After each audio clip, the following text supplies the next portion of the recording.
¿Cómo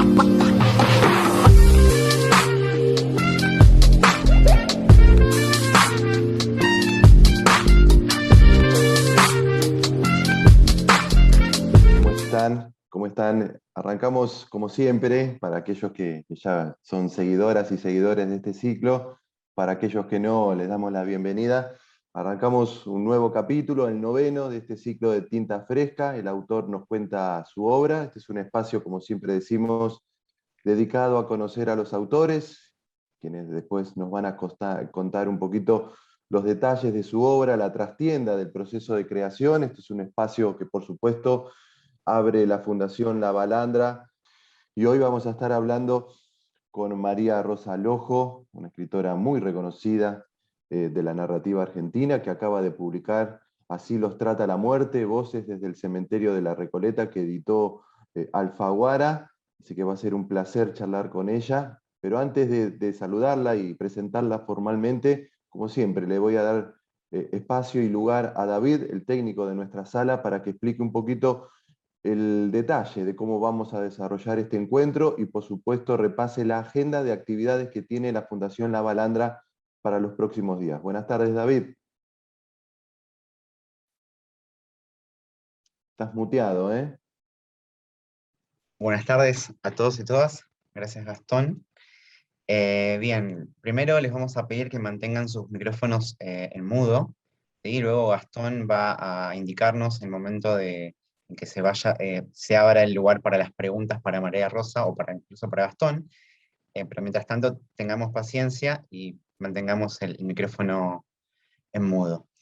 Bueno, les voy a compartir nuestras redes sociales, ¿sí? Nuestras vías de contacto. Son los que están al lado mío, ¿sí? Instagram y Twitter es @fundacionLB. Por Facebook nos encuentran como @labalandra, mientras que nuestro canal de YouTube, que es donde se va a subir durante la semana esta charla, es Fundación La Balandra. Por supuesto, también nos pueden contactar por los medios tradicionales, que son el mail info@fundacionlabalandra.org.ar y nuestra página, que es www.fundacionlabalandra.org.ar. Ahora les comparto información sobre nuestra agenda. Bueno, los invitamos al nuevo taller de lectura, los que vuelven. Son 2 encuentros donde se propondrá la lectura de una selección de cuentos escritos por Mariana Enríquez y Luciano Lamberti. Va a estar coordinado por Lucía Parravicini. Es el viernes 17 y 24 de septiembre, de 19 a 21 horas. Esto es el horario de Argentina y, por supuesto, por Zoom. Esta es una actividad que es gratuita y abierta al público con inscripción previa, ¿sí? Hasta agotar la capacidad de la sala. En el chat en breve les voy a copiar la invitación. Y también les invitamos a las clínicas narrativas de septiembre, que es para analizar y leer textos de las y los participantes con el objetivo de que al finalizar los encuentros se lleven una idea de cómo mejorarlos, pero también de cómo enfrentarse a un proceso de corrección en soledad. Hay con cupos limitados, hay 2 grupos. Esta es una actividad arancelada, pero gratuita para socios y socias de la Fundación. El grupo 1 es el miércoles 15 y jueves 16 de septiembre, mientras que el grupo 2, miércoles 29 y jueves 30 de septiembre, de 18 a 20 horas, horario Argentina, también por Zoom. Estas clínicas están moderadas por Sebastián Greenberg. También les invitamos, si es que acaban de publicar una novela, un libro de cuentos o crónica y desean promocionarlos, a que visiten la sala virtual Julio Cortázar, ¿sí? Allí van a poder acceder a nuestro Zoom para que puedan dialogar y debatir la obra con los seguidores y seguidoras. Y por último, también les invitamos a que conozcan nuestra tienda online. Allí pueden conseguir todos los números de la revista La Balandra y descubrir un amplio catálogo de libros con grandes descuentos. Yo toda esta información la estoy pegando ahora mismo en el chat, ¿sí? Y le vuelvo a dar la palabra a Gastón.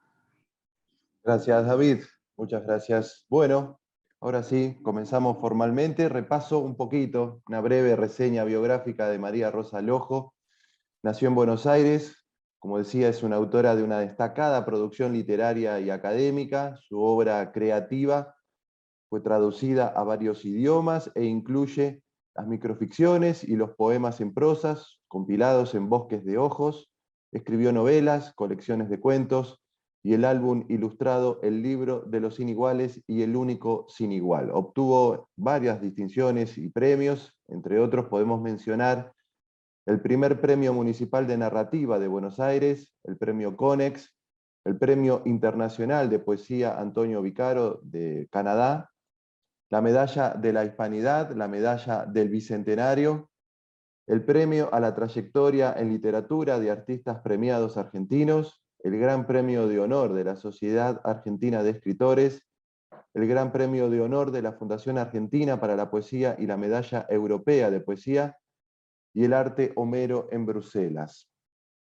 Puntualmente, en el libro Así nos trata la muerte, Voces desde el cementerio de la Recoleta, arranca ella con su prólogo diciendo que los muertos se hacen escuchar, que hablan entre sí, y a mi entender, a partir de las lecturas de los distintos relatos, creo que los muertos, cuando mueren y pasan a ese otro lado, saldan sus viejas cuentas, o logran atar finalmente aquellos viejos cabos sueltos que le quedaron en vida. María Rosa Lojo entiendo que elige contarnos quiénes somos a partir de algunos célebres difuntos que descansan en el cementerio de la Recoleta, y en paralelo a la historia de esos muertos, creo que María Rosa nos cuenta quiénes somos, o que un poco cuenta la historia de la Argentina.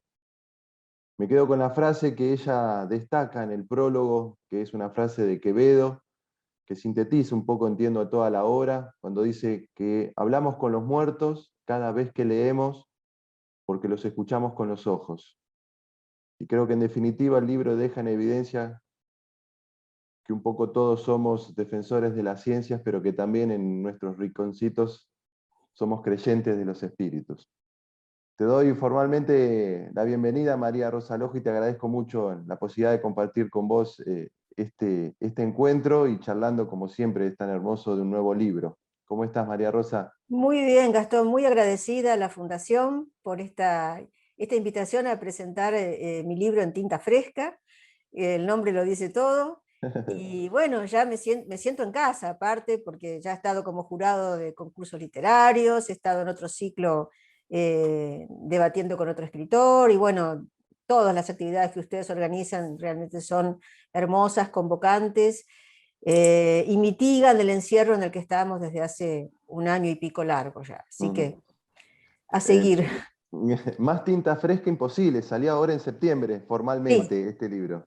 acaba de salir, está recién distribuido en librerías y también se puede conseguir, por supuesto, en formato electrónico, que es un formato al que nos hemos habituado bastante durante este tiempo de pandemia. Yo por lo menos leo mucho ya en formato PDF o ebook. Mira, tengo un ejemplar acá que me mandaron gentilmente la gente de Alfaguara. Les recuerdo, no lo dijimos, pero siempre saben que es así, para todos aquellos y aquellas que están inscriptas y que participan hoy en esta charla, se va a sortear este ejemplar, un ejemplar parecido, por supuesto, y alguien va a resultar ganador, así que es un plus que siempre tienen estos encuentros de tinta fresca, llevarse un ejemplar, la posibilidad de llevarse un ejemplar de la obra en la que vamos a estar charlando. Bueno, María Rosa, los muertos hablan y hablan mucho, y de alguna manera también, bueno, hablan y se refieren a una vida que han tenido, a esas cuentas pendientes, te decía yo, y también hablan de nosotros. Ujú. ¿Por qué elegiste hablar un poco de la muerte y de esta posibilidad, de la posvida que hay una vez que esto se acaba? En definitiva, que al parecer en tu libro pareciera que no se acaba, ¿no? Bueno, yo creo que la muerte, no lo digo yo, lo ha dicho la filosofía mejor y antes, es lo que nos hace humanos. Ujú. La conciencia de saber que algún día desapareceremos de este mundo, lo tenemos muy claro. Bueno, Heidegger dijo que el ser humano es un ser para la muerte, eso nos construye, y también nos vuelve eso seres para la vida, porque, bueno, sabemos que tenemos que apropiarnos de esta vida, tenemos que hacer algo con ella. Eh, y bueno, es un centro la conciencia de saber que el tiempo se nos acaba, me parece que nos mueve en todo lo que vamos construyendo. Ujú. Em, Hay un y poco de, otra, hay un sí, poco de eso, María Rosa. Los personajes, en definitiva, dan cuenta de algo que no hicieron o de algo que hicieron y se lamentan, sí. como que cambiarían muchas cosas de su vida, ¿no? De la vida que han tenido y que en esta especie de posvida o de vida después de la vida, hay una búsqueda por enmendar ese tipo de saldos, ¿no? Sí, totalmente. Este no es un libro tradicional en el sentido de que habla de un cielo o un infierno convencionales o estereotipados. No es eso, sino que es la apertura de una dimensión interior y posterior a la vida. O una prolongación de ella, en la Ujú. que las personas que ingresan se pueden encontrar sobre todo frente a una revelación de sí mismas. Es un camino de aprendizaje también, de aquello que no vieron, que no hicieron, que no supieron, y que ahora a lo mejor ven por fin con otra claridad, ¿no? También hay una frase que utilicé desde mi primer libro de San Pablo, que dice, cito de memoria: ahora vemos por espejo, oscuramente, como en enigma, pero del otro lado vamos a ver cara a cara, por fin, Ujú. ¿no? Ujú. Bueno, y esa revelación creo que se les da mal que mal a todos los personajes, aunque algunos no tengan mucho remedio, ¿no? El caso de Nerón, por ejemplo, Sí, Nero. es Es muy bueno prácticamente... el diálogo entre Nerón y el jefe de bomberos, Sí. casi en las antípodas, es un diálogo hermoso. Eso te quería preguntar, ¿vos te animás a confrontar o hacer dialogar Ujú. personajes que de por sí son muy distintos? Recuerdo ahora a Dominguito con Victoria, la hija de Rodolfo Sí. Walsh. Digo, dos historias de vida en dos momentos de nuestra Argentina muy distintos, que dialogan con una naturalidad que yo me imagino que tiene que ver también con la libertad que vos tuviste al momento y sentiste al momento de escribir, casi sin limitaciones, te pusiste como a Sí. jugar con personajes, pero digo, ¿cómo llegás a esas decisiones de hacer dialogar al hijo de Domingo Faustino con la hija de Rodolfo Walsh? Bueno, porque yo no creo en los compartimientos estancos, genéricos, y aparte la ficción histórica, y está bueno decirlo porque mucha gente lo cree todavía, la ficción histórica no es un corsé, no está limitada por un momento de su historia. Nace como tal con Walter Scott en el siglo XIX, que es un gran innovador, Scott, en su momento, pero no está sujeta solo a una poética realista. Siempre es una imaginación sobre el pasado, nunca es una Claro. reconstrucción literal del pasado, eso no existe, no es posible ni aún para los historiadores. Lo que pasa que, bueno, a diferencia de los historiadores, los escritores podemos avanzar en un territorio donde no estamos sujetos a un contrato de veridicción, no se va a someter a comprobación lo que decimos o no nos van a estimar por eso, y podemos recurrir a elementos absolutamente ficticios, además de ese escenario histórico que sí es parte del contrato. Lo que pasa Ujú. es que aquí se junta el escenario histórico y el conocimiento de la vida de estos personajes, tal cual es accesible a partir de libros, de otros relatos, de relatos de ellos mismos, porque hay muchos escritores y escritoras hay acá, que a su vez escribieron sobre sí Sí. y sobre su vida. Eso se cruza con la fantasía, de proyectarlos en esa otra dimensión. Y se cruzan los viajes en el tiempo. A mí me fascinan esos experimentos, que son parte de la novela histórica contemporánea, bueno, solamente hablar de Virginia Woolf, que imagina un personaje que recorre 3 siglos, ¿no? Bueno, Sí. yo imagino personajes que pueden volverse fantasmas y retornar al mundo donde estuvieron, pero que ya no es el mismo, porque es el mundo de un futuro, el futuro con respecto a la vida de ellos. Personajes que resucitan del otro lado, eh, en un mundo contemporáneo, pero bueno, en otro lado del planeta. Lo que pasa que a medida que hablo voy spoileando, pero de todas maneras, la gracia no está en los argumentos en sí mismos, sino en las reacciones de los personajes, en la construcción psicológica, en las sorpresas que van teniendo con lo que les va pasando. También hay un homenaje, sobre todo en 2 cuentos creo que hay un homenaje a uno de mis más queridos autores, a Leopoldo Marechal, Y su Cacodelfia, ¿cómo no pensar en Cacodelfia, ¿no? Pues si uno manda un personaje al infierno. Creo que Claro. el caso de Calaza, justamente que vos mencionaste, el del jefe de bomberos, ese es el cuento más cacodélfico del libro, ¿no? Y también en parte Tu triunfo de ayer, el que está dedicado a Macoco A Álvaro Macoco, te Unzué, iba a el decir, a atorrante de Macoco. Macoco, que recibe su propia medicina en Sí, dosis sí. muy abundantes y se lo Sí, tiene que sí, sí. bancar. Es Así como un, que es como un gigoló, o sea, hace de, él hace de gigoló, sí, le toca hacer de gigoló, le toca hacer justamente de estar del otro gigoló, sí. lado. Sí. Pensaba, si bien hay un común denominador que es gente, habla de personajes que están muertos y muertos en el cementerio, cada relato tiene su propia identidad, ¿no? Que se la dan incluso los personajes de los que estás hablando.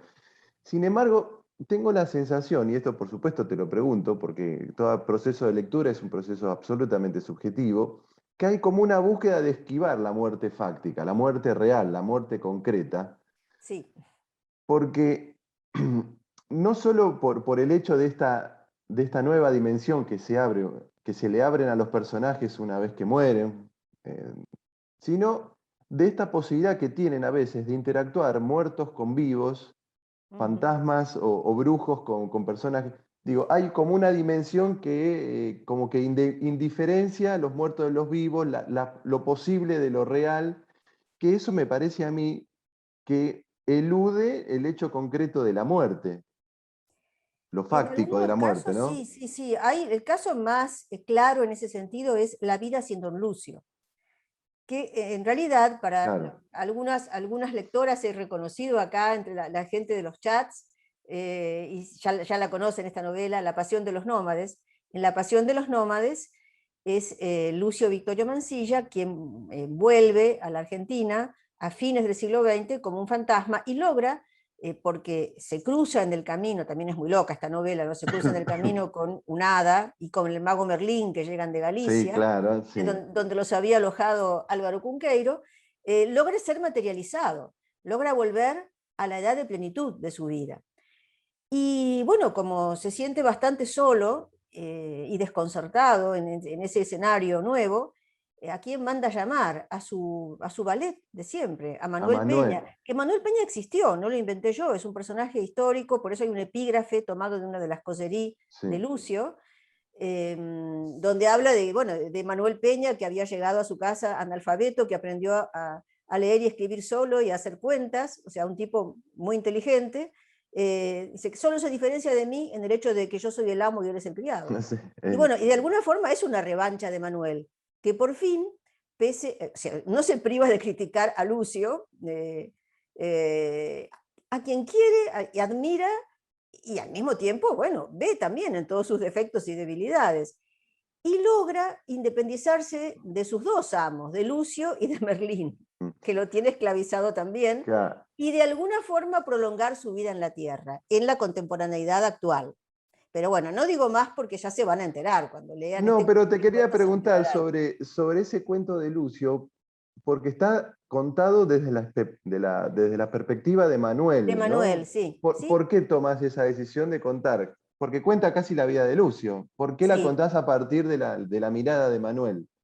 Bueno, yo no soy ajena a una corriente muy fuerte en la historiografía y en la literatura contemporánea, que es la historia desde el margen y desde abajo, la historia vista Mm, desde los subalternos, desde aquellos que no tenían, la historiografía tradicional de héroes y próceres no les daba demasiada importancia. No se veían nunca en primer plano. Bueno, ahora se los puede, justamente, es muy interesante el ángulo desde el cual se puede volver a ver ese pasado contado de manera a veces grandilocuente o magnificente, contado desde la perspectiva del que le tocó estar en una situación inferior. El ujú. caso de Manuel, el caso de Fanny, Fanny con Victoria, te iba a decir, Victoria en la claro. ínsula de Fanny, o sea, Sí. ahora Victoria es la Es la huésped, criada, sí, la huésped, sí. y la auxiliar de Fanny en la ínsula y en la casa que Fanny Hermoso. gobierna. No es una relación de revancha, porque había mucho afecto entre las dos. Y bueno, y Fanny también la había tiranizado bastante a Victoria. Cuando Victoria es dejada por su madre, era una mujer casada, Victoria Ocampo, pero pensemos en de qué época estamos hablando. Victoria nació en 1890, se casó a los 20 años, y su madre prácticamente se la encarga a Fanny. Y Fanny se convierte en una especie de cancerbero y se da Sí. cuenta de que Victoria está enamorada de otro tipo, de que, bueno, que tiene una relación paralela, la controla, le envía anónimos, bueno, y vivieron 40 años juntas. Tienen peleas en que Victoria describe, que bueno, dan portazos las dos. No es que Victoria le gritaba y le daba portazos. No, no, Fanny también le grita y le da portazos a ella. Es una relación muy especial. Y bueno, y creo que uno de los mejores textos de Victoria Ocampo es el que le dedica a Fanny, cuando Fanny muere. Y describe esa relación y dice que, bueno, que volver a casa era volver a Fanny, y que Fanny, si Fanny no estaba, ella no tenía casa a donde volver. Sí. Es muy hermoso el último, no voy a espolear nada, ¿no? Pero digo, la imagen final entre Victoria y Fanny, Sí. digo, en el relato ahora que contás, cuando se da cuenta del miedo que despierta en las dos la Sí, tormenta, ¿no? Y la sí, necesidad de abrazarse y descansar juntos. Eso me pareció sí. una cosa bellísima, ¿no? Que Por- sintetiza un poco el vínculo entre ellas. sí, sí, era de alguna forma Fanny era como una hermana mayor para Victoria Ocampo, y así la trataba también, ¿no? Mm, La vigilaba, la reprendía. Fanny era una persona de juicios muy independientes. O sea, está un poco el cuento, la describe como yo creo que era y como se infiere que fue a través de lo que cuenta Victoria de ella. Decía lo que le pasaba por la cabeza, no tenía mucho filtro. Era una asturiana de un carácter muy fuerte, anticlerical, que además criticaba a los escritores, y se lo decía a Victoria, tal o cual. Y a otros los veía, algunas cosas son muy cómicas, no están acá en este cuento, pero se dijeron en la realidad. Cuando llamaba al matrimonio de Maritain y su esposa, los consideraban unas buenas personas, aunque bueno, muy santurrones, los llamaba los esclavos de Dios, mm. a los Maritain. Tenía realmente ocurrencias magníficas. Bueno, y tanto Victoria como Fanny aparecen en una novela mía anterior, en Las Libres del Sur. Eh, Así que hay una crítica argentina que creo que no está acá, bueno, pero yo estimo mucho, Victoria Liendo, que habla justamente de que Victoria a veces, ella hace con los escritores el papel de Fanny. Está dispuesta a servirlos en lo que necesiten, fue mecena, se aguantó caprichos de medio mundo, eh, pero siempre guardando su libertad e independencia. Eso lo logró mantener. Tal como Fanny de alguna forma mantiene la suya. Sí. Y están Fanny, Fanny ligadas se ambas lo, por vínculos de afecto. Fanny se lo dice en el cuento, ¿eh? Mm, Eso que vos estás mencionando de esa especie de sí, tutela que realizó, que llevó a cabo Victoria con algunos escritores, célebres escritores, muchos sí, de sí, ellos. sí. eh, Hay acá un trabajo de archivo y de búsqueda, un poco hacia el final está la bibliografía, o por lo menos aparecen los títulos, muchos de ellos, tus Sí. fuentes de información. ¿Cómo fue ese proceso? Porque me imagino que no es un texto fácil, no es ficción que uno va casi improvisando sobre el papel, sino que acá hay una búsqueda de archivo, una búsqueda de investigación, una especie de juego entre lo real y lo ficticio. ¿Cómo fue ese proceso? ¿Cómo fue esa búsqueda del material que fue sustentando después cada uno de los relatos? Bueno, la búsqueda la hice toda mi vida porque trabajé siempre como investigadora, 34 años como investigadora de carrera en el CONICET, y bueno, toda mi vida fui una gran lectora y curiosa. Soy una persona muy curiosa, me encanta el proceso de investigar. Me tengo que poner límites para no seguir, porque el cuento hay que escribirlo en algún momento y me tengo que dejar de curiosear. Veo que están en el chat, bueno, algunas personas con las que he trabajado muy de cerca, como mis queridas Marina Guidotti, Natalia Crespo, a ver, ya después las voy a ver a todas. Bueno, ya saben de lo que hablo, de cómo nos convertimos los investigadores, las investigadoras, en detectives. Es realmente una tarea muy apasionante, uno empieza a seguir pistas y un libro te lleva a otro y otro al otro y otro al otro, y así se van armando también los cuentos. Empezabas a, bueno, quizás, yo no pensaba hacer este libro así, se me fue ocurriendo. Digo, bueno, no voy a hacer uno que se parezca al libro anterior, a Historias ocultas en la Claro. Recoleta, que hice con el historiador Roberto Elizalde, que era, sí, tenía sus momentos también de, algunos momentos oníricos, sobrenaturales, fantasmales tenía, pero era una propuesta más ligada a lo realista, no se metía directamente en el trasmundo. Y en un momento dado se me ocurrió, bueno, vamos a quebrar esta convención y a proponer qué pasaría si. Y ahí, no sé, ya me olvidé, a ver, acá tengo el índice, ¿por dónde empecé? Porque hay libros que han empezado, por ejemplo, Amores insólitos de nuestra historia, empezó con una nota al pie. Cuando yo leía una biografía de Facundo Quiroga, descubrí una historia chiquitita, en una nota al pie, de un alemán que se enamoraba de una riojana y que tenía problemas porque el padre no le concedía la mano de la novia, entonces terminó enfrentándose con Facundo Quiroga, y me apasionó esa historia y me puse a buscar otras, o historias de amores entre gente muy diferente, de religión distinta, de cultura distinta, y así salió Amores insólitos, que también es una descripción de la Argentina, porque bueno, si hay un país cruzado, es este. A ver, creo que el primero que hice fue La vida sin Don Lucio, el primer cuento que escribí. Y después siguió Victoria en la ínsula de Fanny, quizá porque son personajes muy, muy densos, llenos de significados para mí, porque los conozco mucho. Y, y me apasionó pensar, por un lado, a la historia de Lucio contada desde Manuel, que nunca lo había hecho, si bien Manuel estaba en el libro anterior, y también ver cómo podía ser esa ínsula de Fanny. Si a Fanny se le concediera gobernar esa ínsula, que le decía Victoria en broma, ¿cómo la gobernaría? ¿Y qué decidiría? Y cuán sabiamente lo hace, ¿no? Finalmente. Sí.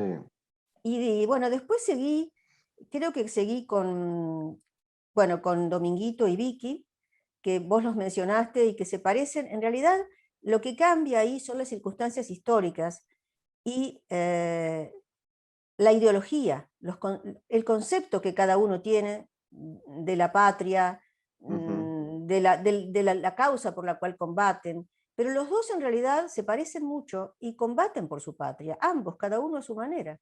Cada uno toma las armas para dar un combate, que se los lleva puestos. En los dos casos hay una inmolación, y en los dos casos también hay padres muy poderosos, muy influyentes, poderosos no digo solo políticamente, ¿no? Sino No, pero poderosos sí como como una el peso, referencia inequívoca, el claro. peso que sus personalidades tenían, ¿no? Los dos son mujeriegos, metidos en política, periodistas, claro, obviamente Dominguito habla de publicistas, hasta que, bueno, se ponen de acuerdo, y Vicky de periodistas, se ponen de Sí. acuerdo, bueno, esa era la palabra que se usaba en el siglo XIX, y así van sorprendiéndose mutuamente. En realidad, la que sabe más siempre es Vicky, porque ella se da cuenta de que él vino de una época anterior y que está pactado un encuentro ahí como parte de una misión que no sabe cuál es. En realidad, la misión, bueno, ya lo van a ver los lectores, que es, y por dónde termina, es el descubrimiento, que los dos se ayuden a descubrirse el uno al otro. Hay Esa un es la cosa, sí, ¿no? A descubrir quiénes son más allá de sus padres.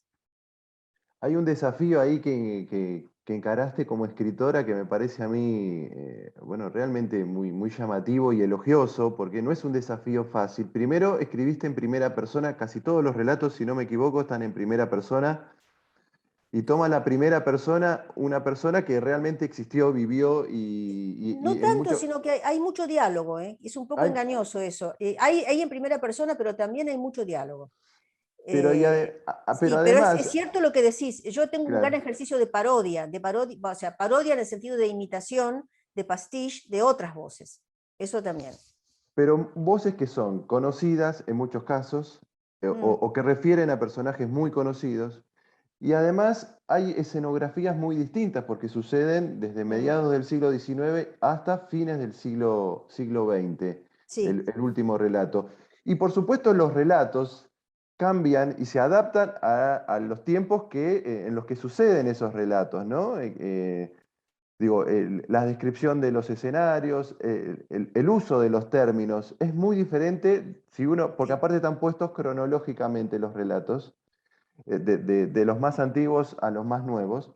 así es. Eh, Ese es un universo lingüístico, narrativo, un paisaje en la redacción que es muy amplio, que vos te fuiste adaptando a cada personaje con el universo casi propio y exclusivo de ese personaje. Digo, eso es tomar un desafío bastante arriesgado como escritora en este caso. Sí, pero bueno, a esta altura tengo mucha experiencia en eso, muchos libros, muchas lecturas, mi profesión de investigadora y crítica. todo eso lo respalda y tenía sobre qué apoyarme para hacerlo. Y además me gustó hacer eso, tomar otras voces, desde que empecé a escribir. Mi primer libro, Marginales, que no se reeditó nunca, y bueno, otra institución que debo reconocer es el Fondo Nacional de las Artes, Benemérito, donde Victorio Campo tuvo un papel importante y bueno, fue una de las pilar de su fundación, que gracias al fondo pude publicar mis 2 primeros libros de ficción. Un libro de cuentos, que fue Marginales, y una novela, porque fui premiada por el fondo. Y el primero, Marginales, es muy parecido a este libro, en el sentido de que imposta voces de personajes de la historia, personajes de la ficción, no sé, y muy distintos, desde Jay Gatsby, que es un personaje novelesco que me apasionó siempre, hasta Garcilaso de la Vega. Así que eso lo tengo, me sale de manera muy natural, y está basado en un ejercicio muy fuerte, muy intenso y muy prolongado de la crítica y de la investigación y de la voluntad lúdica que después me permito, porque bueno, no me quedo en el formato de la crítica, sino que utilizo esos conocimientos para un juego de ficción. Así que sí, es un desafío, pero bueno, nada, lo que más me divierte y me motiva son los desafíos, de lo contrario no escribiría.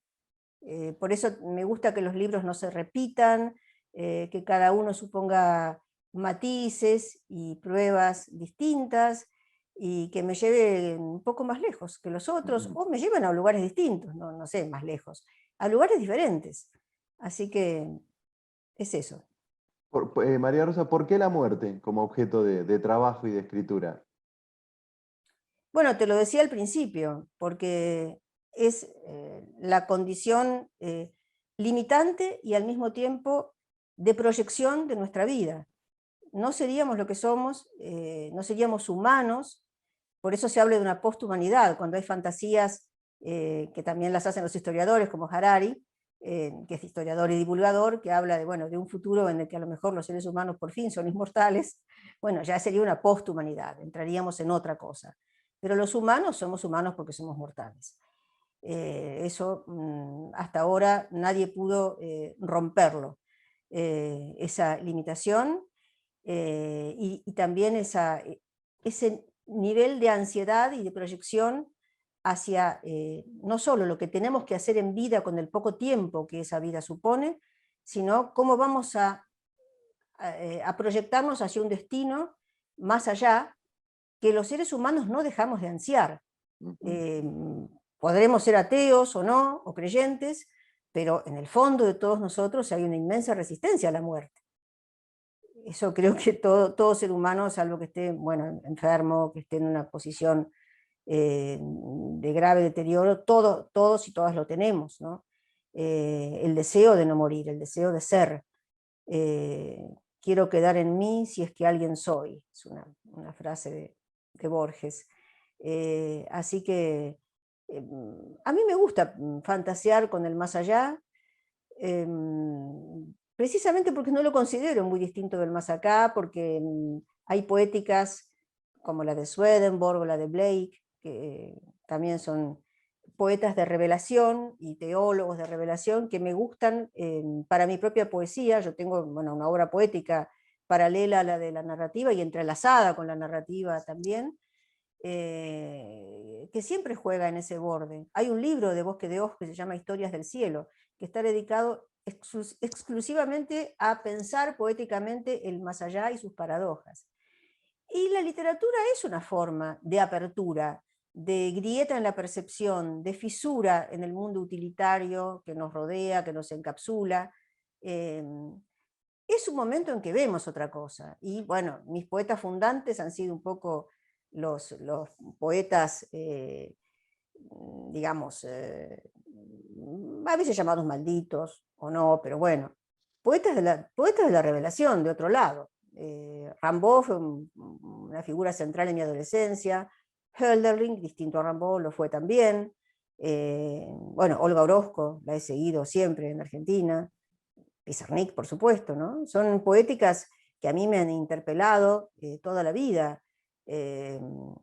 en este libro, bueno, y bueno, hay un afán de asomarse al más allá desde otros lenguajes, hay momentos líricos también, pero bueno, hay lenguaje teatral, lenguaje narrativo, parodia, humor, y qué sé yo, es imposible no pensar desde Dante a Marechal, en todo un universo de escritores que han jugado con este tema, de qué pasaría así y qué pasaría en el más allá. Hay en ese más allá que vos describís muy bien en todos los relatos, que pareciera más a una noción de tiempo, a una noción de circularidad. Los personajes pueden ir hacia adelante o hacia atrás en el tiempo, pero como que Sí. regresan siempre a una especie de punto de partida, ¿no? Como una especie de eterno retorno nietzscheano, por decirlo de alguna manera, ¿no? De esto pueden ir hacia adelante, que ha pasado, que vos decías, ¿no? Una sociedad futurista, o ir muy hacia atrás. Recuerdo el cuento ese del cura y el médico Ah, que en el el sur de canto del nuestra, chamán. claro, que van a, que interactúan con la comunidad Shetman. Sí. Y hay un ida y vuelta todo el tiempo, que rota el tiempo, que va hacia adelante, que va hacia atrás. Ellos de alguna manera lo van describiendo, esos distintos procesos, pero que casi que retornan siempre a ese, como un tiempo original, ¿no? No sé, que los No, no, sí. identifica. Ahí hay una ambigüedad en ese relato, que me lo han hecho notar una crítica alemana, Claudia Hammerschmidt, que lo leyó muy bien ese relato. Hay una apertura porque no se sabe tampoco si están en un más allá o si están en otro universo paralelo, donde a lo mejor la historia fue distinta. Y ese crimen que los atormenta a los dos, ese etnocidio, no ocurrió. Tal vez en ese mundo que visitan en un pasado previo a la invasión de la isla de Tierra del Fuego y la colonización por parte de los europeos, tal vez no llegó a ocurrir. Esa es la incógnita. A lo mejor a Polidoro y a Giuseppe se les ha dado la oportunidad de volver a vivir, pero en un mundo diferente, donde quizá no ocurra esa historia que ocurrió en el otro universo, que ellos conocen bien. En general, la circularidad se debe a que todos los personajes han quedado más o menos atrapados en algún punto de la vida que no resolvieron. Por ejemplo, a ver, Camila O'Gorman y Eloísa, que dialoga con Eloísa, la esposa y primero amante, después esposa de Abelardo, que terminó como monja a sus días, ¿no? Hay todo un planteo sobre la naturaleza del amor y la equidad en el amor. Cuán profundamente inequitativo es el amor o ha sido para las mujeres. Cuánto han cargado las mujeres el peso de la deshonra y de la culpa. A ella hay una frase que a mí me impresionó mucho, que es la última frase que Ladislao Gutiérrez le dedica a Camila en la carta de despedida, que le dice, bueno, que se van ya que no han podido vivir unidos en este mundo, espera que podrán vivir juntos ante Dios, y termina, te perdona y te abraza. Ese te perdona a mí me hizo correr escalofríos en la columna vertebral. ¿Te perdona por qué? Si en realidad la que más riesgos había corrido, más riesgos Claro. que no tenía por qué correr, era Camila. Él era el que estaba atado por sus votos, el que era, bueno, aunque joven, era mayor que ella, el que en todo caso tenía una responsabilidad mayor, y ella era la que dejó todo, pudiendo haber elegido a cualquier otro, o a lo mejor habiendo tenido un vínculo amoroso con él, pero como solía suceder en la sociedad Sí, hipócrita del sin, 19, sin formalizarlo, ¿no? sin De alguna manera. formalizarlo, y sin embargo se jugó el todo por el todo para vivir una existencia digna con este hombre el que había elegido. Y bueno, con Eloísa de Abelardo pasan cosas similares, ya verán cuando lo lean, esto está en cartas que se publicaron y que son accesibles en internet, se pueden conseguir las cartas de Abelardo y Eloísa, son muy interesantes. La furia de Eloísa también, porque en definitiva, cuando Abelardo sufre esa espantosa castración, por culpa bueno, de la moral de época también.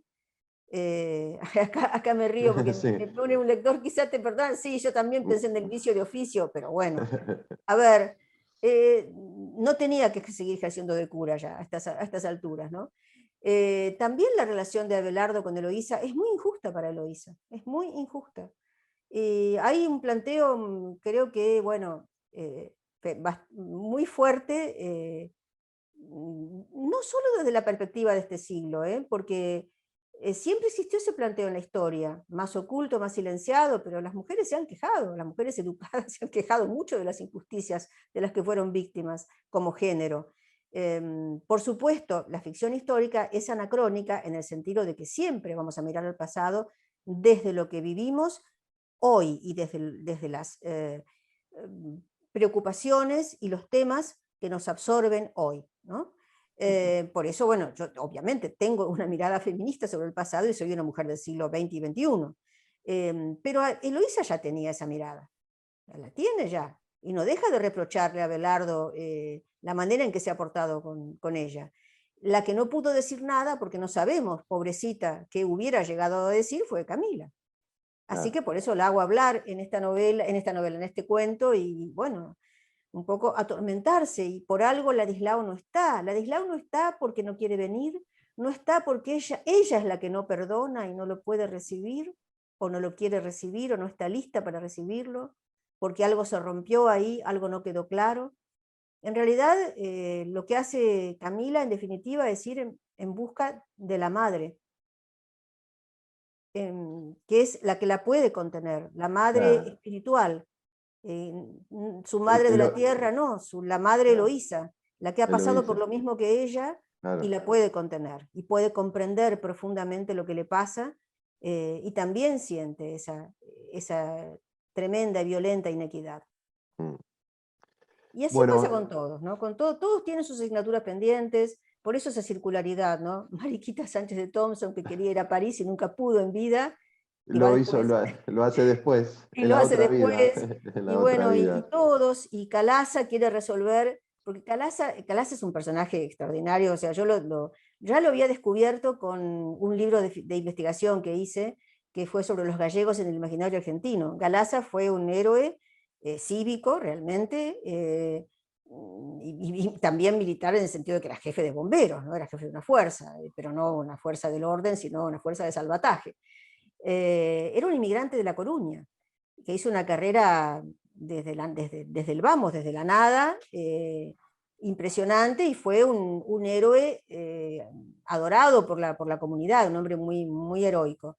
Pero también era un investigador, y él, una de las cosas que le interesaban muchísimo era la seguridad de los teatros. Escribió un trabajo muy, muy sesudo como autodidacta en 3 tomos sobre la seguridad de los teatros. Le gustaba el teatro, a Nerón también, claro, le gustaba el teatro, Sí, y claro. representaba el mismo, ¿no? Y bueno, su curiosidad es entender a ver qué pasó con eso del incendio de Roma. Porque hoy día, eso también lo estuve investigando, no está firme ya la hipótesis No, tan no. divulgada de que Nerón mandó incendiar Roma. Bueno, Nerón en el Ay, relato lo claro, niega, ¿no? claro, y probablemente no fue él. Después fue un relato que les convenía a los cristianos, a los que después tuvieron el poder. O sea, le convenía ya a la Iglesia Católica. Claro. Ese relato del incendio de Roma y de los cristianos como víctimas de Nerón, aunque sí fueron víctimas. Víctimas fueron, pero ahí está muy claro por qué Nerón los elige. Porque eran un puñado, como dice él, eran un puñado de judíos que estaban peleados con los otros. Y bueno, ¿y quién se iba a preocupar por esta gente que no tenía ninguna importancia? Tenía que hacer algo para exorcizar un poco la acusación, ¿no? Que caía sobre él. Así que, en fin, Te veo que sigue el propongo, debate con Camila. Me sí, parecen muy buenas las cosas que van surgiendo y cómo te cada uno lo propongo, piensa desde su sí, lado. te propongo ahora sí abrir los micrófonos, ¿Cómo David, no? para que la gente que está hoy aquí siguiendo el debate pueda o preguntar o hacer algún tipo de comentario que les parezca. ¿Te parece, David? Sí, sí, Sí, sí, genial, perfecto. Y genial. María Rosa. Me lo pueden plantear en voz alta y yo les contesto. Sí. Me parece Eh, buenísimo y la idea es que el libro dispare muchas cosas. bueno, comenzamos con Susana Rodríguez, quien ya había dejado su pregunta. en el Sí. chat. Susana, ¿estás por ahí? Sí, estoy aquí, estoy aquí. Ahí está. Bueno, interesantísimo, me parece una gran narradora María Rosa. Soy de Salta y la he escuchado cuando hace muchos años atrás vino a un congreso. María Rosa, yo preguntaba, Sí. pensaba, ¿podría la ficción atravesar el pasado desde el futuro? ¿Podría hacerse una ficción futurista del pasado? ¿Sería posible pensar eso? Gracias. Atravesarla desde, o sea, desde el futuro ir al pasado, sí, se ha hecho muchísimo eso. Sí, sí, sí, sí. Ujú. Y Pero hay incluso, Ujú. vos, por ejemplo, ¿en qué caso lo plantearías? No, pensaba en tus ficciones que siempre se han dedicado al pasado, pero ese pasado lo has hecho presente. Digamos, si a Sí. ese pasado se lo podría proyectar hacia un futuro en tus ficciones. No digo que no se haya hecho, sino que si Sí. vos lo podés pensar. A ver si entiendo bien. Desde el futuro que vayan hacia el pasado, o desde el pasado que migren hacia el futuro. Yo creo que hice las dos cosas. Están las dos cosas. Sí, sí. Están En relatos el que libro van están hacia las dos cosas. adelante, claro, relatos que van Sí, hacia sí. adelante en el tiempo y otros que van hacia atrás. Sí, O sí. sea, no hay una linealidad en ese sentido. No Juega. hay se quiebran esas coordenadas y la circularidad, como decías vos, Gastón, está como Sí, recurso. Sí, está porque bueno, desde esa dimensión hay una anulación en realidad del tiempo.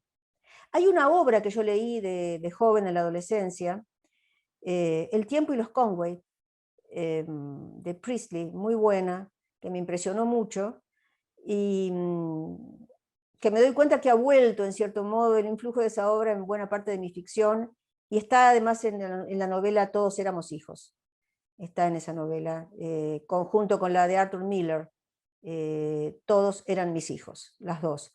Yo creo que he hecho las dos cosas en mis libros. Ese juego con el tiempo desde las dos direcciones.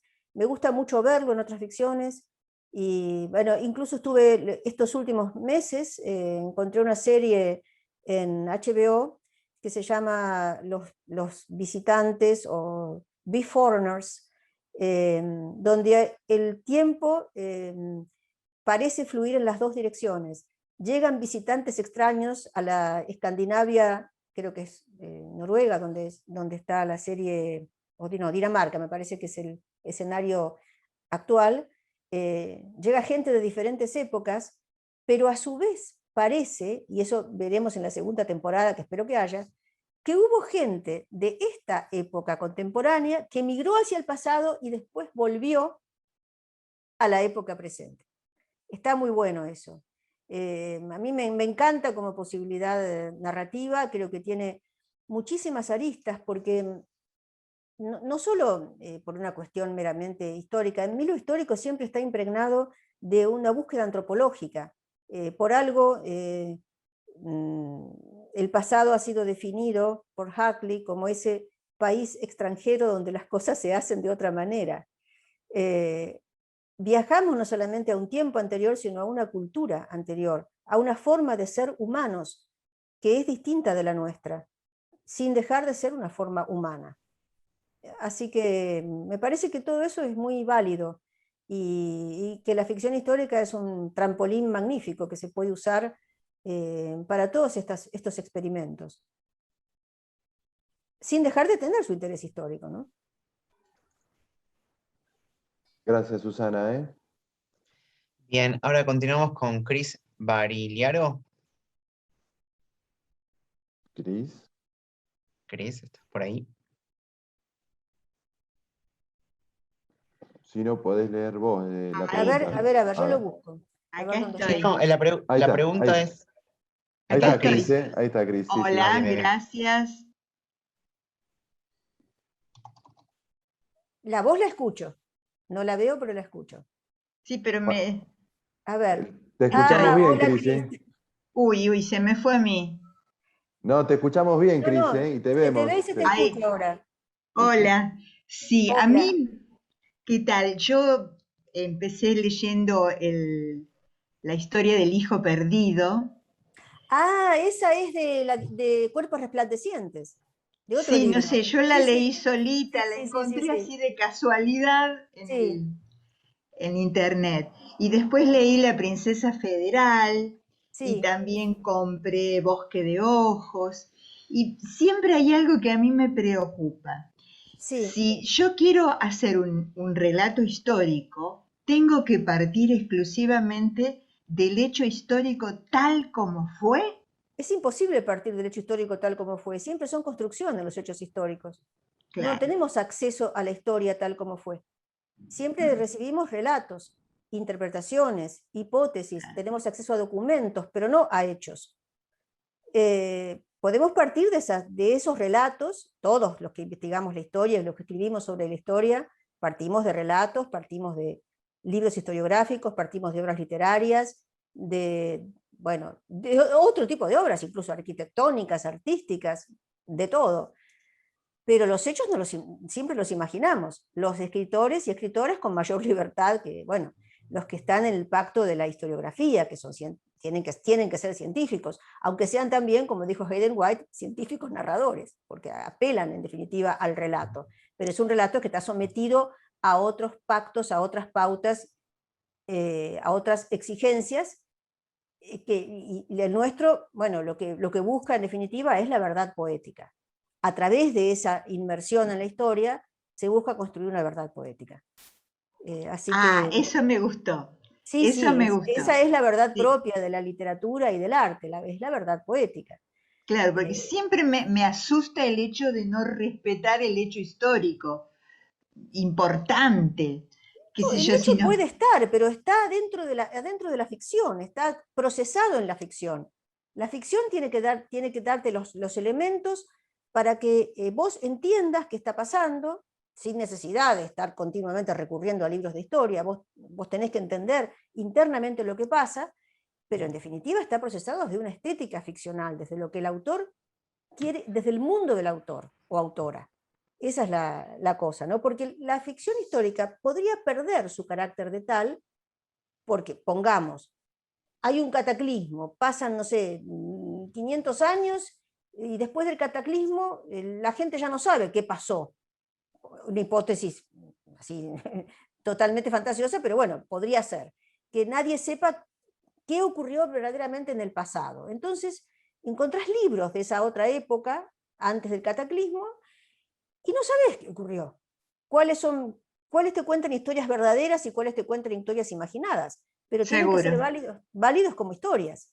Eso es lo seguro. importante, que sean válidos como ficciones. Eso busca, en definitiva, la narrativa histórica, que se propone siempre mantener una autorreferencialidad y autonomía, en el sentido de que va a remitir a lo poético. Ese es su contrato principal. Mientras que la historiografía tiene que remitir forzosamente a una interpretación del pasado, que va a ser siempre una construcción, pero bueno, de acuerdo con una metodología científica que también, bueno, se ha establecido y se va a seguir modificando, porque la ciencia también progresa, tampoco es estática, progresa en un sentido de que se modifican los criterios, no es exactamente igual, las teorías cambian, pero es otro contrato. Donde lo que importa no es, a ver, la obra del historiador como producto autónomo, sino su capacidad de indagación en ese pasado. Se la va a evaluar por eso, mientras que en el caso de la literatura siempre nos va a importar la capacidad de conmoción, de apelación y de logro estético que esa obra tiene. Siempre eso va a ir primero. Muchas gracias. No, al contrario, un Lindísima. gusto. Gracias, Cris. Bien, hay una persona que no puso su nombre, pero pregunta cuál es el criterio que utilizás para introducir elementos fantásticos. Y es mi criterio de escritora. Mm. Mi libertad de escribir. Como digo, los escritores no estamos obligados a seguir preceptivas rígidas, ni tampoco la ficción histórica es un corsé o una jaula. se ha ido modificando de acuerdo con las estéticas y poéticas de cada momento, histórico a su vez. O sea, la ficción histórica tiene una historia, ha ido cambiando con el tiempo, y se pueden incluir otras pautas en el relato que yo explicito como autora, yo abro mi juego, lo muestro, y si a los lectores les gusta y a mí también, vamos para adelante. No está prohibido, como creadora tengo libertad de hacerlo. Bien. Seguimos con la pregunta de Miriam. Sí. Miriam, ¿estás allí? Miriam. No le funciona el micrófono. Bueno, leo yo la pregunta. A ver. Es pregunta acerca del tiempo que te llevó entre la búsqueda de datos hasta la finalización del libro. El tiempo, bueno, la verdad que cada libro de estos que escribo, el tiempo es inmedible porque yo cargo con una historia ya de muchos años de estar dedicándome a este tipo de literatura, y ya, bueno, como han visto, hay personajes que ya he explorado en otros libros, así que hay como un planeta que se va creando propio, con personajes que vuelven y todo eso. Pero si voy a este libro en particular, la primera idea se gestó en 2017 y lo terminé en 2020. Me llevó 3 años de trabajo entre una cosa y otra, ¿no? Desde que empecé a pensarlo hasta que, bueno, en 2020 terminé lo que considero la primera versión completa, porque desde 2020 hasta inmediatamente antes de su publicación y hasta las pruebas de Galera lo terminé corrigiendo, así que ese es otro problema. Que mis libros no terminan nunca, porque ahora mismo ya descubrí, por eso no quiero ni releerme, ya descubrí 2 o 3 errorcitos de tipeo que tendría que haber evitado, pero bueno, las que estamos en el asunto de la edición crítica, y hay varias acá, insisto, compañeras, ya sabemos lo que eso es. Así que mejor que no miremos la obra concluida y publicada, porque siempre vamos a encontrar errores. La vida perfecta no existe. Y la justicia tampoco es de este mundo, por eso necesito un más allá para que se haga alguna. Bueno, seguimos con Karina, que no tiene el micrófono, pero ella pregunta acerca de cómo se fijan los límites para este desborde voraz del investigador, o hasta dónde se negocia. ¿Los límites en el sentido de dónde interrumpir una búsqueda? Intuyo que se debe referir a cuándo cortás, cuándo decís, bueno, hasta acá, porque si no, no termino más. No, en el caso de las ficciones se puede hacer bastante bien porque son relatos que tienen un límite. Hay elementos que sí tenemos que tener claros como narradores. Desde dónde narrar, desde qué perspectiva, cuáles son las voces que se van a poner en juego, cuál es la trama argumental, cómo la sostenemos. Y eso, una vez que tenemos seguras todas estas cosas, bueno, se detiene. En el caso, por ejemplo, del canto del chamán, a mí me interesó mucho todo ese mundo que fui descubriendo, y hay cosas que me quedaron para leer por interés personal, pero que, bueno, ya no son parte del libro. Es decir, por ejemplo, las mitologías, que a mí me interesan mucho. Me interné en ellas a través sobre todo de los libros de Martin Gusinde y de Anne Chapman. No me leí toda la obra de Martin Gusinde, no me hacía falta para el cuento. O sea, ya tenía cómo escribirlo. Había podido tener una buena percepción de cómo vivían los Selknam, en qué creían, cuál era su existencia cotidiana. Bueno, y podía construir voces elocuentes con parte de la obra de Gusinde, con libros de Chapman. O sea, una vez que te das cuenta de eso, de que tenés los elementos que te van a sostener tu historia, yo creo que ya está. Ahora, eso no quita que después de que escribiste la historia, sigas avanzando más. Eso ya pertenece a mi vida de investigadora y de curiosa, impenitente. Así que es muy probable que yo con temas de estas historias los siga, y a lo mejor escribo otro libro a partir de las cosas que me quedaron pendientes. Nuevas voces desde el cementerio de la Recoleta, se viene, segunda parte. ¿Y por qué no? Es un tesoro, un patrimonio narrativo impresionante el cementerio. Eso lo vio Sarmiento genialmente, como hacía tantas cosas él, lo vio de una, cuando habla de las novelas tiernas y las tragedias pavorosas, ocultas bajo cada una de las lápidas, porque Sarmiento era un gran imaginativo. Era un tipo que hacía historia inventándola también. Nunca fue un historiador profesional, Sarmiento, sino jamás hubiera escrito El Facundo, que es un libro que está lleno de fantasías también, y de mitos. Es un constructor de mitos, Sarmiento.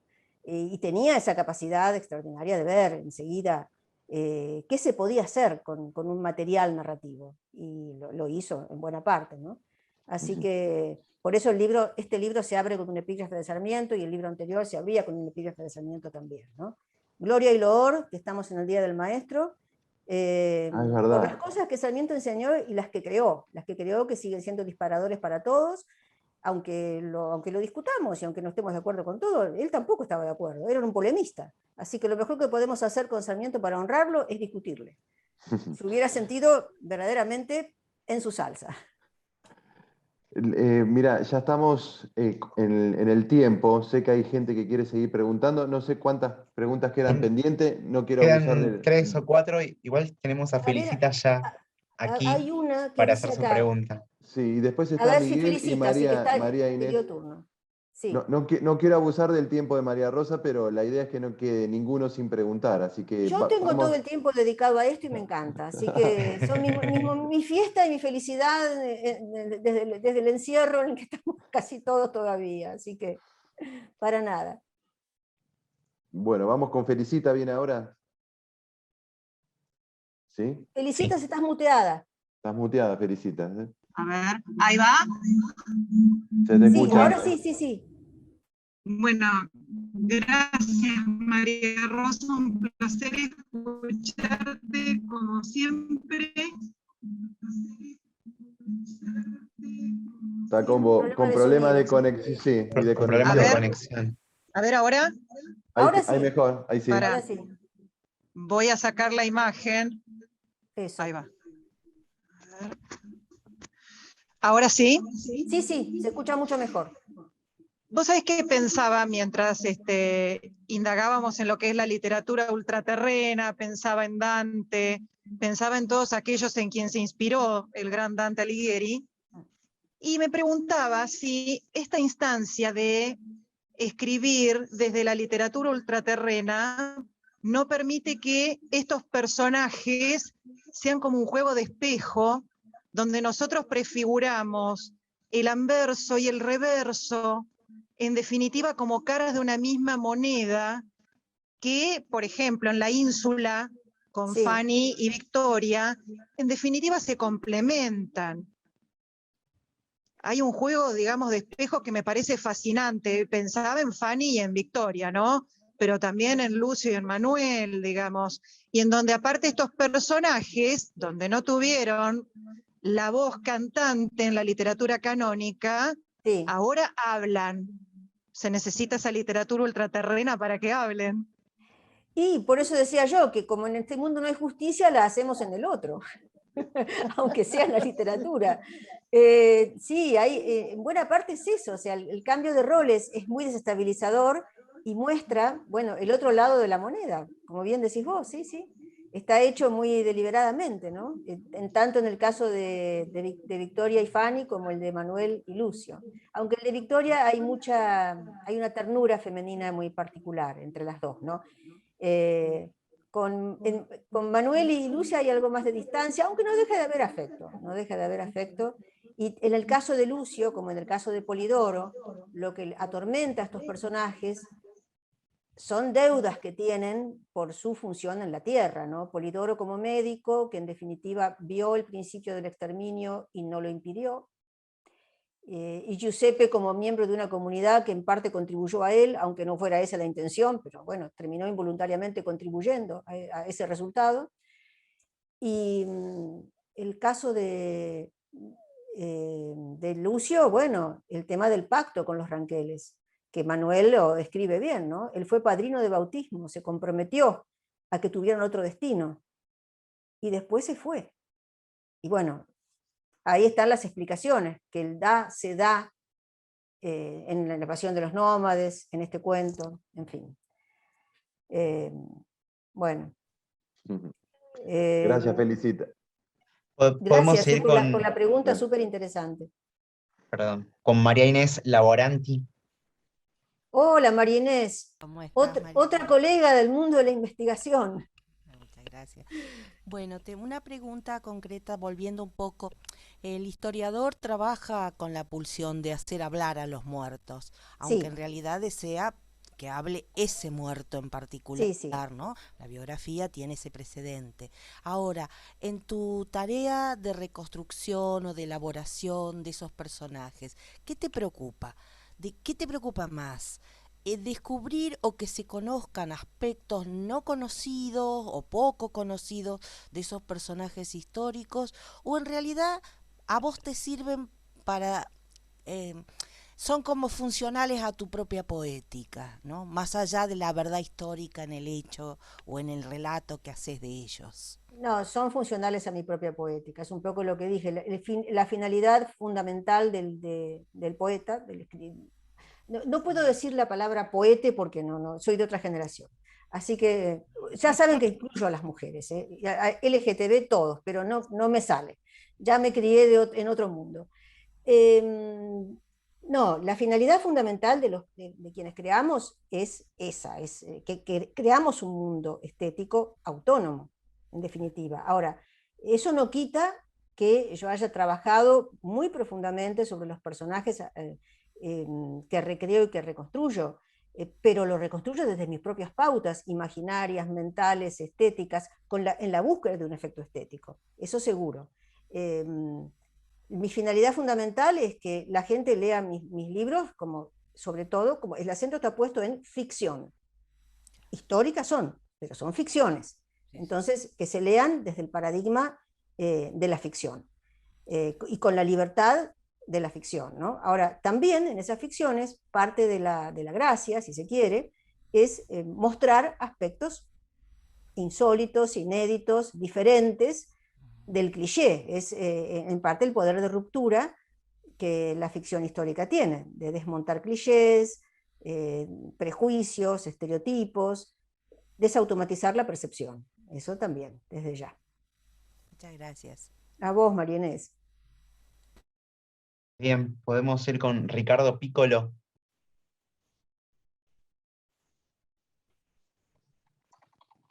Estás muteado, Ricardo, ¿eh? No nos damos cuenta muchas veces, No. a mí me ha pasado Sí. montones. Ahí está. ¿Ahora sí? Ahora sí, Ricardo. Sí, ¿qué tal? No, era más que nada un comentario que había dejado con respecto A ver, a... que ahora se me fue el chat. a ver si lo veo yo también en el comentario. Espera Ah, que sí, me- acá. Difícil sacar una conclusión con los parámetros de hoy sobre algo que sucedió en el siglo XIX. Bueno, no hay otro remedio, estamos en el hoy. No nos queda otra. Tenemos que arreglarnos con el hoy, con lo que tenemos, y por eso decía, insisto, la ficción histórica siempre va a ser anacrónica. Y para los historiadores también. También los historiadores son conscientes del anacronismo, ¿no? No es que Claro. solamente los escritores lo seamos, ¿no? Por Y eso más, Collins decía que hay un pasado a la medida de cada presente, porque las preguntas las hacemos desde el presente. Es inevitable. correcto. Y más acá en el tiempo también había dejado otro comentario, que hoy, aparte de ser el Día del Maestro, se pasaron 20 años del atentado a las Torres. Sí. Y cuando hablabas recién de la distancia, de cómo toda historia o ficción tan antigua no deja de ser un relato, que es muy difícil a partir de otra pregunta que te hicieron, si esta distancia en el tiempo tan poco acotada, que son 20 años, cómo igual difumina lo que realmente y dificulta lo que sucedió en ese evento tan trágico, ¿no? No sé si soy claro. Sí, porque siempre va a haber versiones simultáneas en la misma sincronía, hay versiones simultáneas de un mismo hecho, y más en un hecho de semejante trascendencia política que es una bisagra histórica. Y hay bandos enfrentados y hay intereses en pugna, así que la pucha si no hay. Quizá a lo mejor, paradójicamente, sea más fácil, entre comillas, pero bueno, más fácil, abordarlo con una mirada más libre de esa pugna dentro de 100 o 200 años, cuando esos Claro, eso estaba intereses pensando. que existen hoy ya no existan, ¿no? Claro. Hoy día podemos ver a Nerón, yendo al caso, ya fuera de la narrativa de la Iglesia Católica. No estamos atados a esa narrativa porque ha dejado de ser la Iglesia Católica de aquellos Materia de tiempos, me disputa. refiero, ¿no? La de hoy es diferente, pero bueno, no es lo mismo el interés político que la Iglesia de aquel entonces tenía para presentar el relato de Nerón incendiario. Ya no existe ese mismo interés. Ahora hay otros intereses, en todo caso, pero que liberaron un poco la figura de Nerón. Se puede considerar con menos inquina, menos contaminación con el interés de aquellos tiempos, ¿no? Muchas gracias. Gracias a vos, Ricardo. Si les parece, continuamos con Miguel Sarno. Sí, buenas tardes. Me interesa en particular porque algún consejo de María Rosa sobre el tema de cómo manejarse con las notas al pie. Sobre todo porque, bueno, yo he escrito un cuento donde traigo a colación el tema de Genaro Verón de Astrada, gobernador de la provincia donde vivo, ¿no? Y cómo fue ejecutado, ¿no? Por los partidarios de Rosas.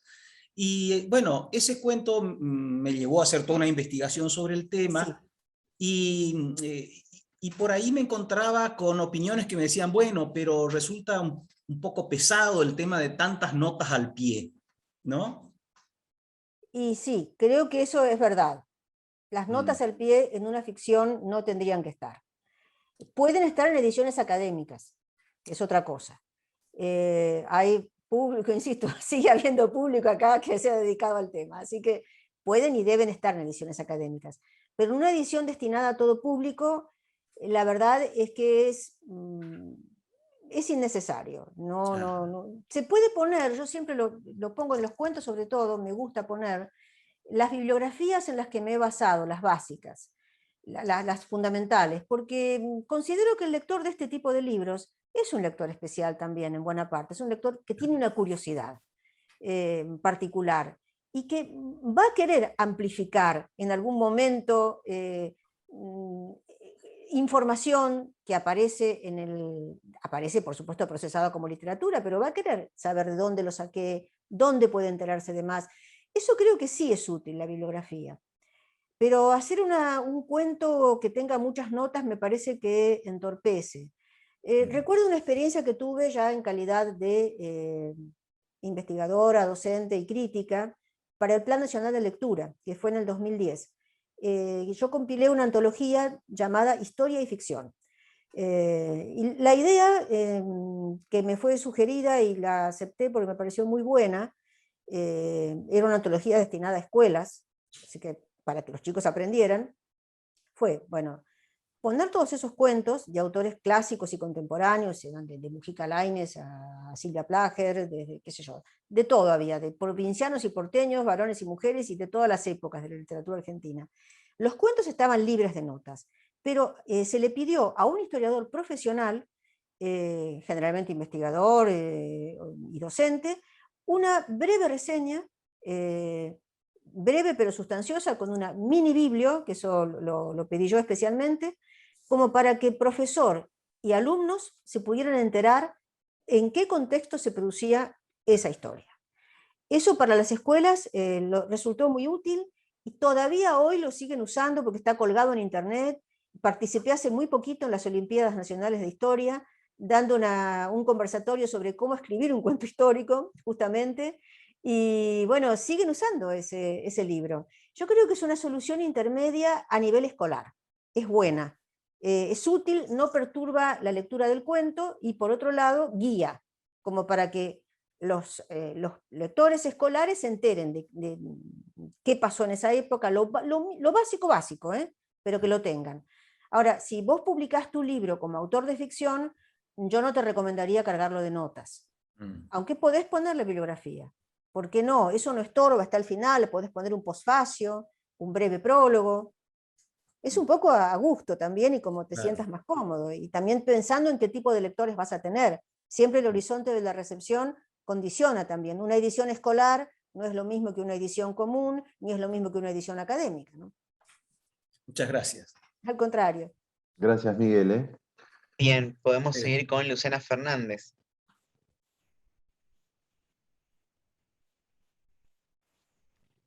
Está Luciana, muteada, tenés Luciana. el...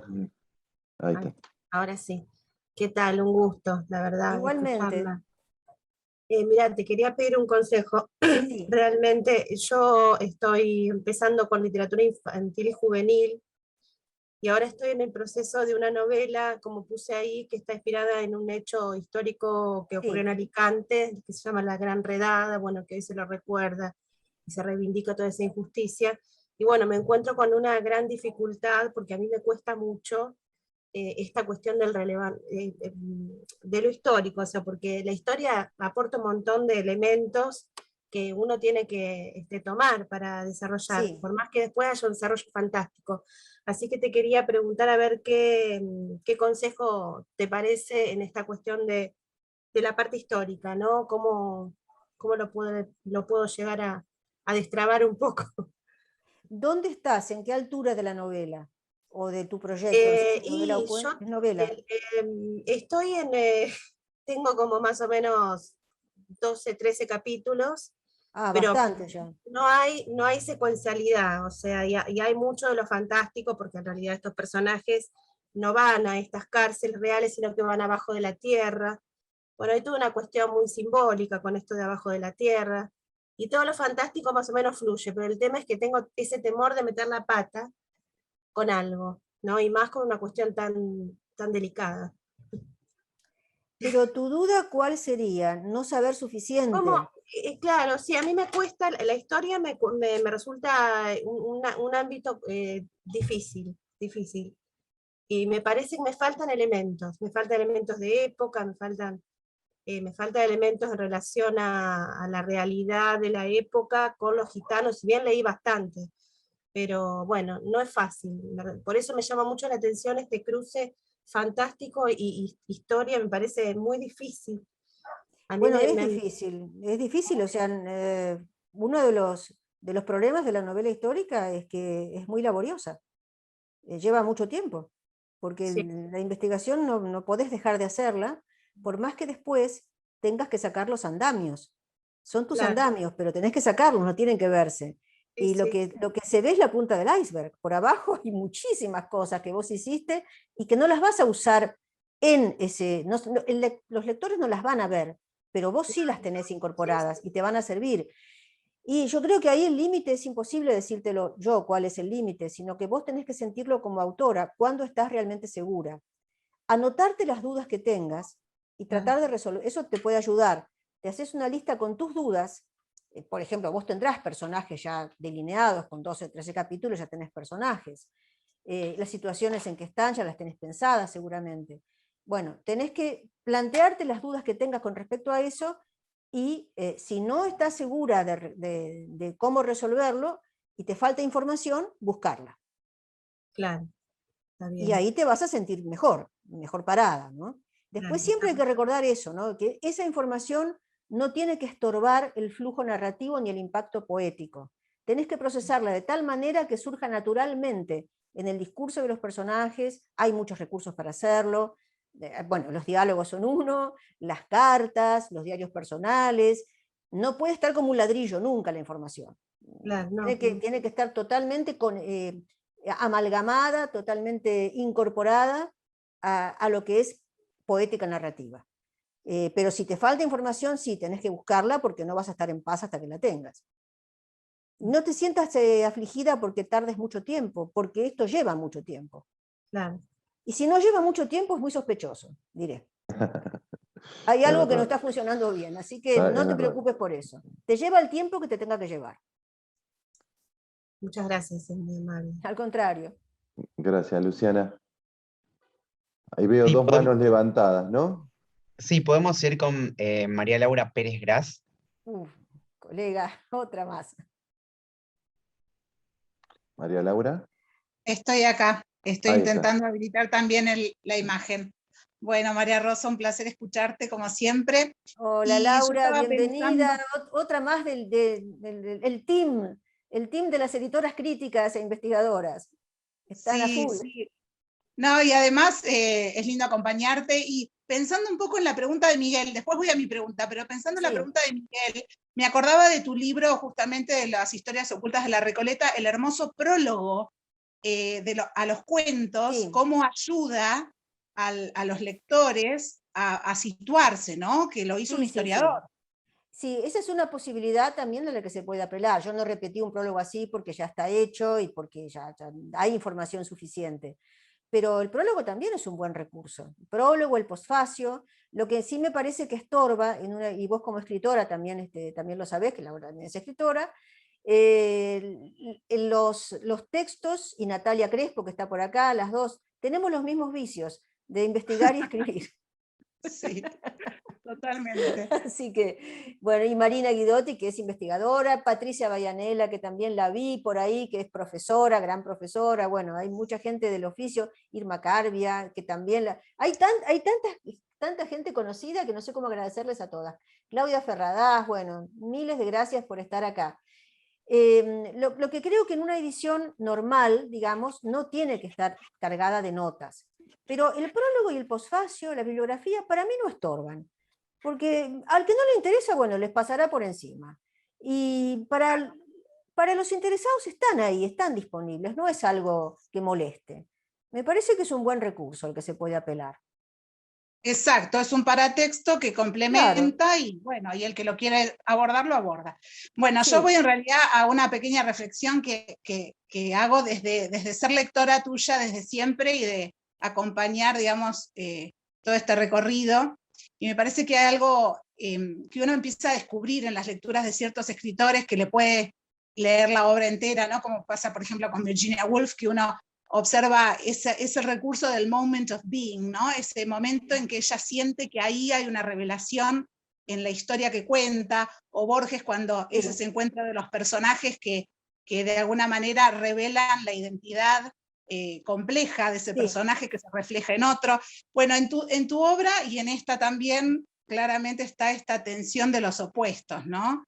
Encontrar la reunión de lejanías, que es una frase que a vos te aparece, digamos, hasta un libro que se dedicó a investigaciones sobre tu obra, y me parece que en el fantasy histórico, sobre el que volvés después de varias obras que estás trabajando ese recurso, se sigue acentuando esa idea de reunir los opuestos, y de romper esos estereotipos que a veces la historia va dejando, ¿no? Como figuras muy enquistadas en una sola arista del personaje o en una sola mirada, y vos te encargás con estos viajes quizás hacia la muerte o hacia otras esferas de lo sobrenatural, de desarticular, ¿no? Eso que queda tan enquistado, y romper esos estereotipos. Nada, una reflexión. Sí, está muy, muy atinada, por cierto, y sí, es así, la reunión de lejanías para mí es un leitmotiv de vida y obra, así que sí, siempre me siento enlazando mundos, ¿no? Y porque la realidad es compleja, tiene muchos lados, nunca tiene uno solo. Entonces esa obsesión por la totalidad es lo que también me lleva a armar obras así. Es verdad. Gracias, Muchas María gracias, Laura. Sí, nos queda la pregunta de Alicia. Bueno, con Alicia entonces cerramos. Hola, Gastón, María Rosa. Hola, Alicia. Yo quizás volviendo un poquito a lo que hablaban sobre el tema de la muerte y cómo se tomaba la muerte con respecto a cómo uno la puede llevar, ¿no? Me hiciste acordar también por el tema de Recoleta a Memorias Póstumas de Machado de Asís, que también se va más allá de la muerte para volver y contar desde el otro mundo sus experiencias, o de Master con Spoon River acerca de sus epitafios.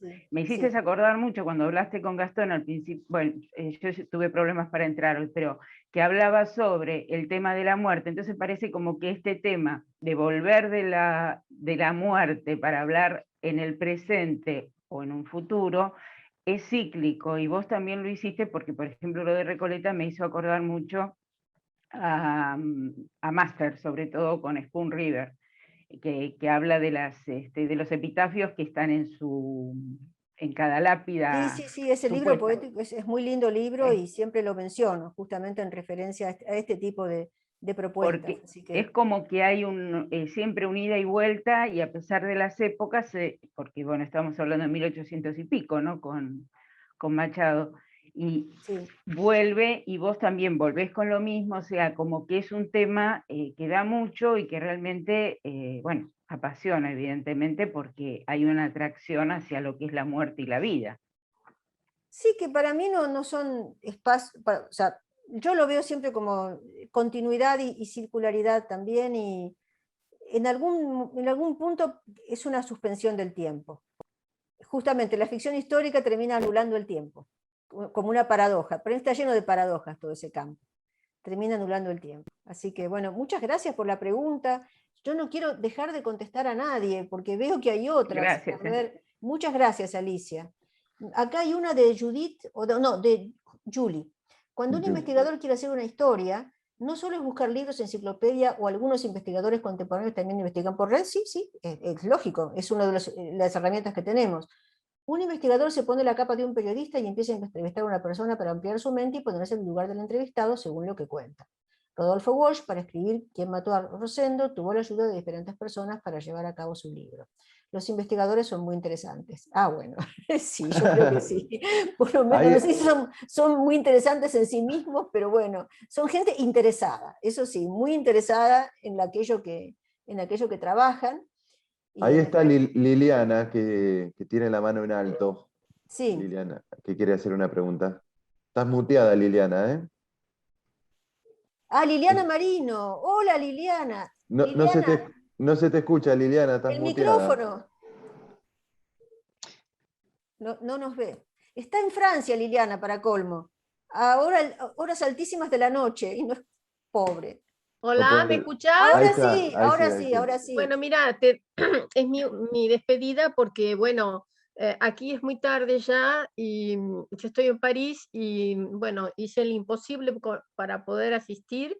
Quería decirte que, en efecto, coincido totalmente con el tema de la superposición de los tiempos, y justamente esta tarde, haciendo una pausa en mi trabajo de investigadora, porque yo soy de escribir las notas, lógico, no tengo otra, porque hago una tesis, disfrutaba del trabajo que realizaste en Finisterre, donde justamente se producen dos historias,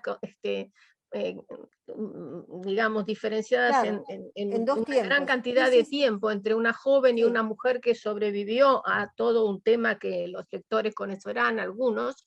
Y justamente el pasado y el presente se unen en un futuro, es decir, que los tres elementos se dan, ¿no es cierto?, de manera casi circular dentro de la novela, y eso es lo más fascinante. Y al volverla a leer, y bueno, además, sin las notas, sin nada, has logrado hacer entrar al lector, nosotros, que somos quienes recibimos de manera perlocutoria tu discurso, esa sensación de la pérdida de noción temporal, porque entramos y salimos de un tiempo a otro a través de las distintas correspondencias de las personas que se escriben y de las cosas que van sucediendo.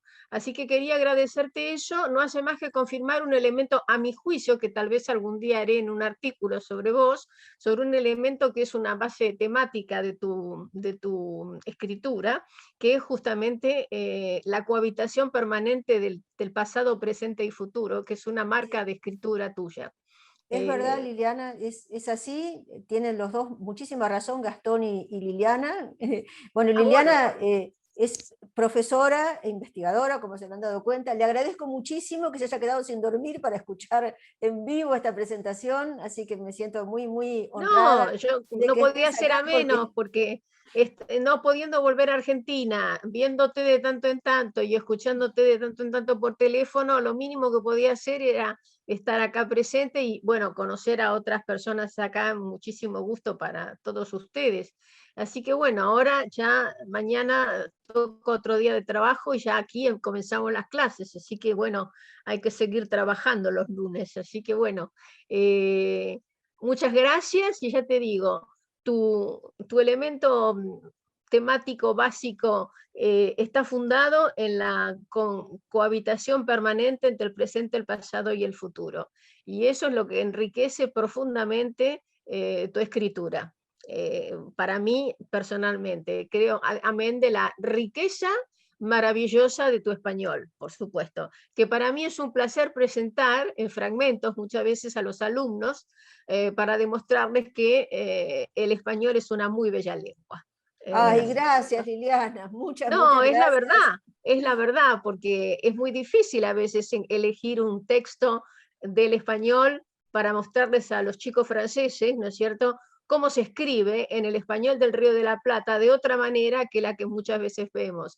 Y es realmente maravilloso ver los cambios en el tiempo, en el presente, en el pasado, en un supuesto futuro, etcétera, etcétera. Así que bueno, muchas gracias a todos ustedes, mucha suerte en sus proyectos y gracias María Rosa y muchas gracias a vos, Gastón Fiorda, por haberme permitido participar en esta conversación. Así que ahora, bueno, me voy a dormir y a seguir descanso. mañana aprovechando mi domingo.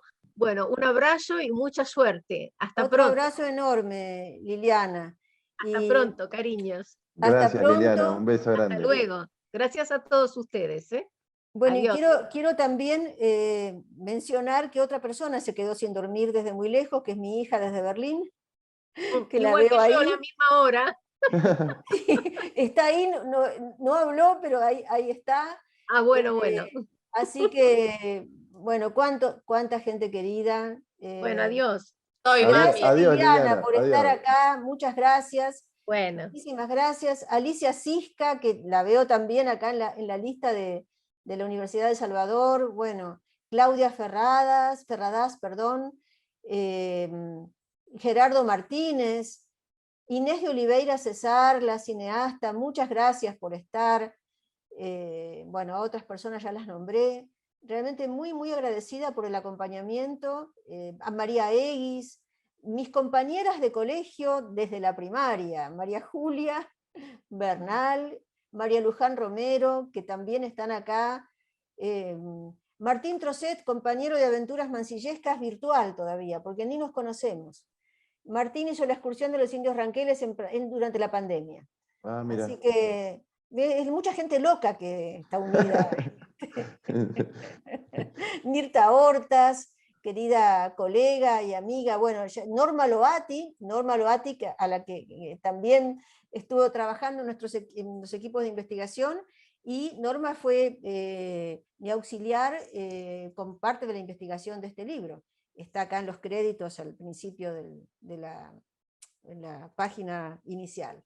Así que un placer verla. Y creo que fue la primera persona que leyó el libro, junto con Marcela Crespo, que no debe estar porque no habrá podido. Pero Sonia Almada, también le agradezco muchísimo estar. Y bueno, toda la gente que ha podido estar acá presente, porque Marta Grané, sé que otras personas querían estar y bueno, no pudieron. Claro. Pero bueno, los que están, agradezco enormemente que hayan podido participar. Hay muchísima gente, estoy asombrada yo misma de cuántas personas se juntaron, pese a que era un sábado de sol. Así que les agradezco el triple a todos los encerrados y encerradas. Le quiero recordar a la gente que esta charla se graba y después se sube al canal de YouTube de la Fundación La Balandra, es decir que después de algunos días, porque se edita, se prolija un poco, o sea que aquellos que no pudieron estar hoy en vivo, o aquellos que estuvieron y lo quieran volver a escucharla o repasarla, para aquellos que tomaron, hay mucha gente que tomó apuntes, las vi desde acá, tomando los consejos que María Rosa fue dando a cada minuto, y quieren volver a escuchar, porque a lo mejor se perdieron algo, no retuvieron algo, quiero que sepan que la Fundación va a subir la charla, esta presentación del libro de María Rosa al canal de YouTube, que calculo que será dentro de una semana aproximadamente, así que allí nuevamente van a poder ver esta entrevista. María Rosa, como siempre, agradecimiento. Ya te hemos tenido en otros encuentros y siempre y cada vez disfrutamos más de tenerte. Es una especie de paraíso poder charlar con vos, de remanso este sábado previo a un acto electoral, que eso también nos condiciona como ciudadanos. Y así que fue hermoso charlar con vos de tu libro y de la literatura o del trabajo de investigador, historiador que llevas a cabo. Así que muchísimas gracias, María Rosa. No, gracias a vos, Gastón, por la hospitalidad, por la conducción estupenda del acto, gracias a la Balandra. Realmente, bueno, a pesar de que estamos en condiciones anormales, las vencimos. Así que, y se pudo lanzar el libro en un ambiente precioso. Así que... Se sintió casi el calorcito como si hubiese sido presencial, mirá lo que te digo. Por lo menos yo lo sentí Nos falta así. el brindis nada más, ya lo haremos en persona en algún momento. Tal cual. Bueno. Y gracias a todas y a todos por estar y por seguir habitualmente las actividades de la Fundación. Que tengan un buen fin de semana, cuídense. Muchas gracias. Otra vez. Mi marido también estuvo, quería decir, que también estuvo, pero está acá en casa. Así que bueno. Siguiendo de cerca. Siguiendo desde su computadora, sí, cómo no le voy a agradecer. Muy bien. Bueno, un abrazo enorme.